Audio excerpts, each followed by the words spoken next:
It is finally time, guys. I have finally got a BlackWarGreymon deck profile for you guys for the BT8 format. Got my hands on some pre-release cards this past weekend, and I've just had a ton of fun testing out the new format, all the different decks. But of course, I had to put this one as the first kind of like deck profile with actual cards I built because you guys know Greymon Tribal is one of my favorite decks in the game, and this deck is no exception to that. So you get to play a lot of very powerful cards such as BlackWarGreymon, the ability to pop Tamers and or Digimon based on the colors in your Digivolution cards, as well as new powerful option cards like Crimson Blaze, paired with stuff like Nokia and Marcus to make your memory game a little bit more strong. You have a recipe for a very powerful, I think, more rogue-ish choice, just based on the fact that Imperial and the kind of faster decks this format are kind of steamrolling the other decks, but I think BlackWarGreymon can put up a little bit of a fight. So anyways, guys, let's go ahead and get into it. For the Digi Eggs, I'm playing 4 copies of Koromon. This is, of course, your consistency Digi Egg. Another option you could definitely play in this deck is Greymon. There's a new BT8 red Digi Egg that says if this Digimon 6000 DP or more, you get to draw one. Both are effectively doing the same thing. However, there are a few niche scenarios where I think Koromon draws you more eggs, like in a scenario where you've got one of these Greymons under in play and the egg underneath, but they're not quite 6000 DP and you need to swing just to get an extra draw. I think Koromon is just slightly better in that regard, but it realistically doesn't matter. For the most part, you're getting a draw either way. So now for the level 3 Digimon, of course we're playing basically all Agumons, and of course a few of them do a different thing. So we've got the plus 2000 promo Agumon. This is definitely the best one to Digivolve into your breeding area. You don't ever want to like hard play this. You want to keep this Digivolve for free, and then you've got the inherited. When this Digimon has Greymon in its name, it gets plus 2000 DP, puts BlackWarGrey to 14,000, puts even Metal Gray to 10,000, so being able to swing a little bit early is always good. So this card, of course, is basically a staple in like every tribal deck since it came out.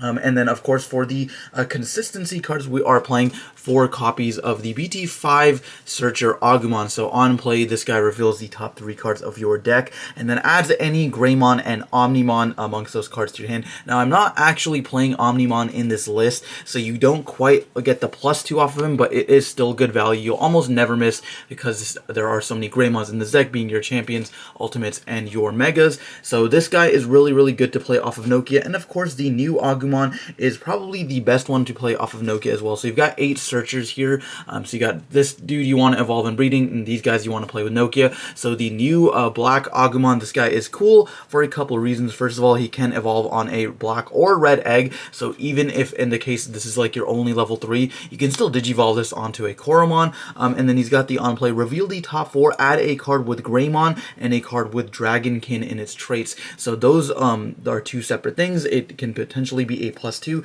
The Greymons, of course, is self-explanatory. That's basically any of your high levels in the deck. But then Dragonkin refers to BlackWarGreymon, as well as a Cyclonemon. That is another option you can play in the deck. That is this guy out of BT8. However, I'm not actually playing him in this list just for a couple consistency reasons. I don't think he's that good because you usually want to see the Greymons, but I'll kind of get into that when I talk more about the champions. But yeah, this is the Agumon lineup, and then just the one tech copy of the promo number 1 Agumon Delete, a Digimon with 3,000 or less on play. So this is another card that's really good to play off of Nokia, and worst case scenario, like I said, you're just going to evolve it.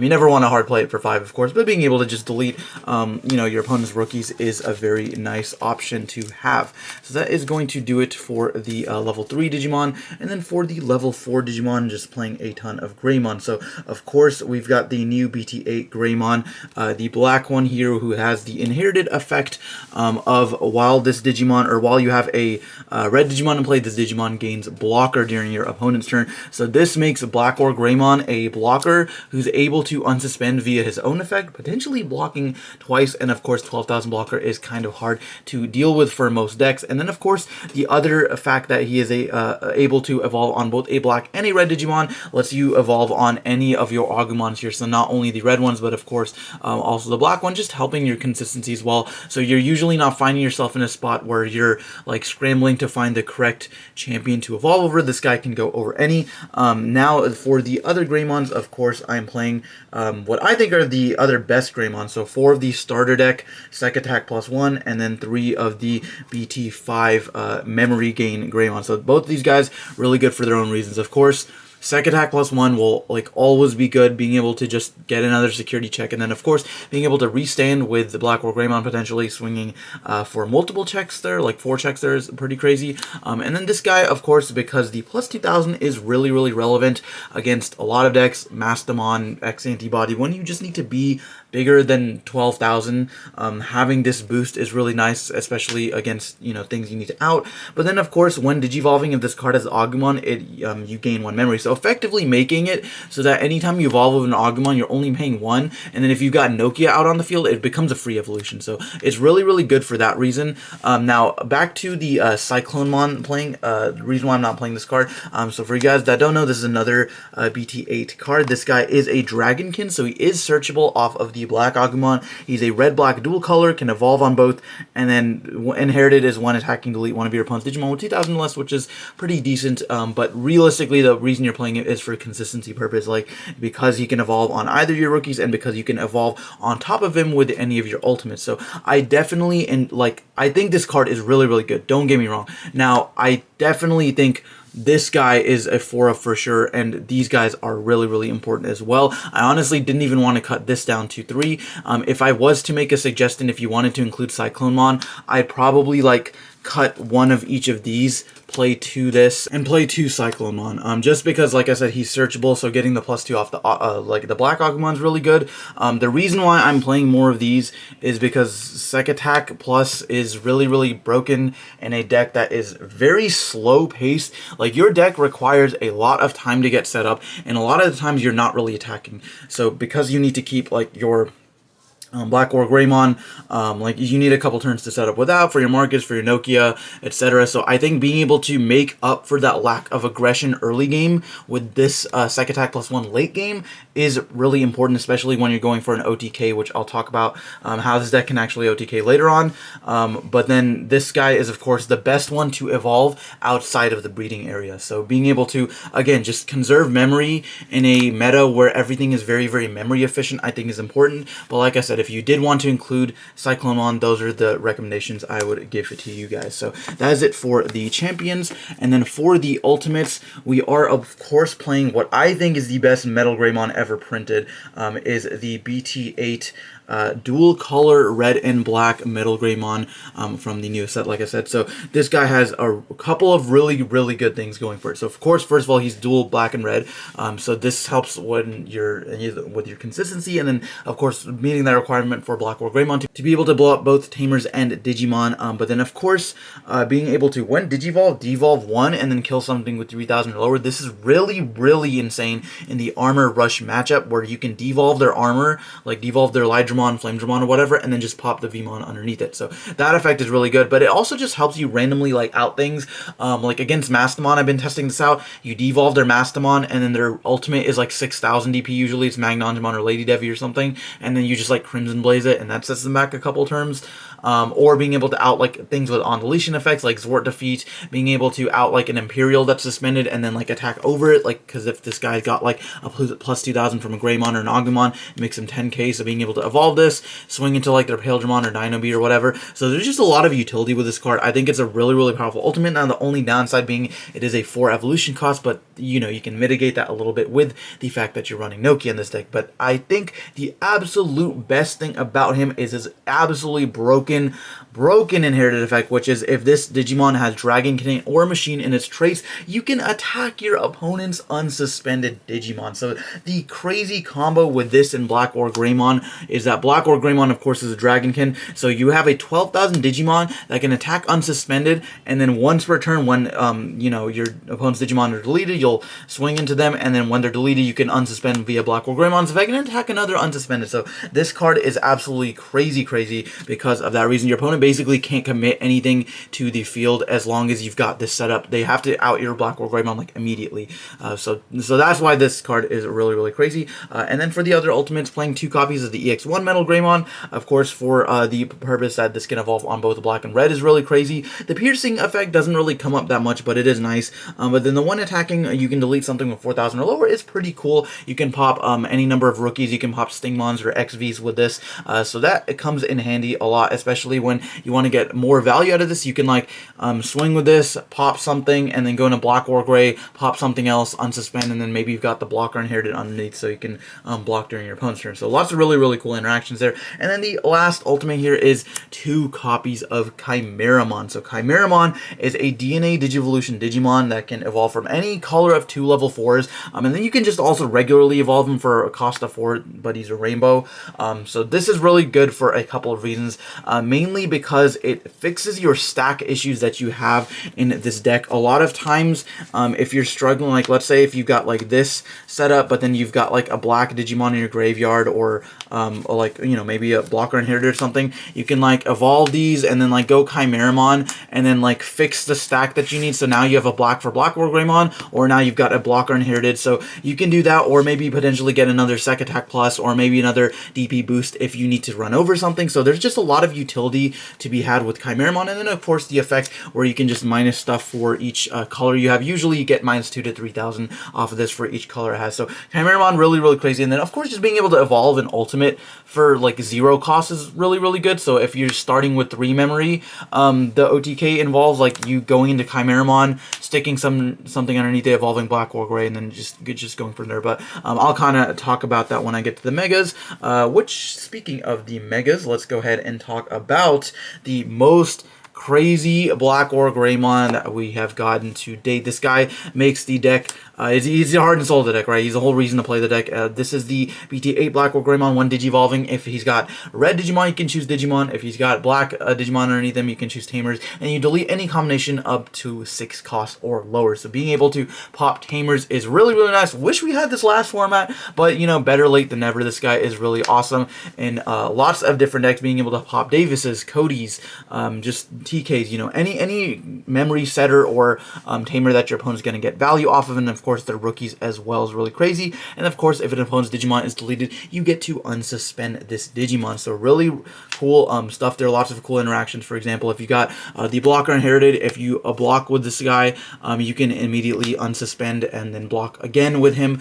So that's really cool. Now, one thing I do want to point out is, if you guys haven't seen already, Bandai has actually announced an errata for this card. So on the text that says when an opponent's Digimon is deleted, unsuspend this Digimon, indicating that it's mandatory, but this effect was actually mistranslated. It is indeed optional, so you can choose when that happens once per turn. So just something to keep in mind. But this guy is just so crazy. And then the other BlackWarGreymon I'm playing is just 1 copy of the promo dash pack BlackWarGreymon. This guy has the Digiburst 2 effect where you get to unsuspend this Digimon. So realistically, what you want to do is you want to slow down the game with your BlackWarGreymon, and then you want to draw into your resources and set up until you can go for a Chimeramon plus BlackWarGreymon OTK. So usually how that works is you've got, you know, let's say you've got a couple champions in play, or even if you don't, what you can do a lot of the times, which is why I like this guy a lot, is evolve him for 1. So even if you've got like, let's say, you know, a champion moving out, and then you've got like, you play an Agumon, like evolve this for free,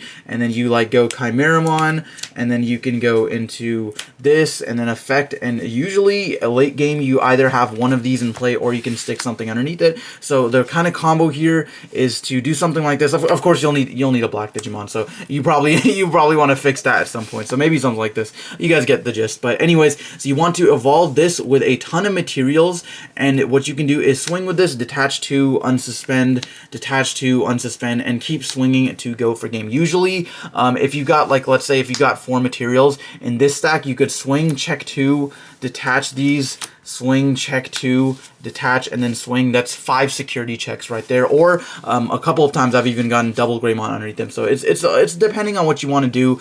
There's a lot of utility to be had with this. Sometimes when I was playing against yellow, instead of going for the second Greymon, I had like a Greymon plus like this plus the Agumon, putting him at 16,000, so I could play around Susanomon in security and any like other big Digimon my opponent had. So that's another thing you can do, and just being able to swing multiple times and go for the game, go for game is really, really crazy, of course. So that is it for the Digimon there. And then for the Tamers and option cards, of course, playing 3 copies of Marcus Damon and 4 copies of Nokia Shiramine. These guys are your lifeline for the most part, so this being able to set your memory to 3 is really good, and then gaining the memory off of the swing is really important. I've seen a lot of lists playing Hiro Amanokawa, the new BT8 red tamer, that says if you attack with something that's level 5 or higher, I believe, you get suspended to give it plus 2000. I definitely think that's a solid card, but overall, I think I want Marcus for the memory gain. I think you have enough DP gaining in this deck, to be honest. And then Nokia, of course, is really good, because on play, you get to play an Agumon, so your ideal turn 1 play is like evolving something and breeding, playing a Nokia effect, play like search your Agumon effect, search again, and then you're set up for the following turn. And of course, being able to suspend, reduce the cost of your Greymons, making all your Greymons 1 cost. This one becomes 0 cost in the breeding area. It makes your Metal Greymon 3 cost. So if you've got like Nokia plus Marcus, and this lets you evolve Metal Greymon without passing turn, devolving something, and then go Black War potentially after that. So there's just a lot of really cool interactions that Nokia has with his deck. So definitely want to max out on her. And then Marcus, of course, being the memory setter is important. And then for the option cards, playing what I think is probably the most broken option card in the game right now is 4 copies of Crimson Blaze. So this card has 3 crazy effects. So first of all, it's a board wipe. You get to delete everything on your opponent's side of the field that has 6,000 or lower DP. So that is a pretty big threshold. Effectively all level 4s or lowers, and against Mastamon, it includes Magnangemon, the yellow Anjomon, as well as the new Lady Devimon, so that's most of their level 5s or lowers. And then, of course, your opponent can't play Digimon via effects until the end of their next turn, so this stops any Imperial Dramon shenanigans where they can, you know, swing with Pile Dramon, go Imperial Dramon, play out their 2 guys again. They can't do that. They can't play an Omnimon's Sword Defeat off of their security effects, or anything off of their Mastamon effects. They can't, like, sack their security and play something from their security. They can't do any of that with this card's effect, so a lot of really crazy stun power there. And then, of course, to top it all off, you get to reduce the cost of playing this card from your hand by 1 for each of their Digimon. So if they've got 2 in play, it becomes a 4 cost. If they got 3 in play, it becomes a 3 cost. So just absolutely crazy shenanigans you can pull off with this card. I'm a big fan, and I think it helps you slow down the game just a little bit, and that's definitely what you need in this deck. And then to lastly round it all off, just playing 2 copies of Red Memory Boost for the extra consistency and the memory gaining as well for the main deck. So guys, that is going to do it for the BlackWarGreymon list. Let me know what you think down in the comments of the BlackWarGreymon deck. Are you a big fan of this guy? Tell me down in the comments what you think about my list and Greymon Tribal in general. Are you looking forward to BT9, where we get the Gaiomon support and the X antibodies for the Greymon stuff? So anyways, guys, that's going to do it for this one. Thank you guys for watching, and we'll see you next time.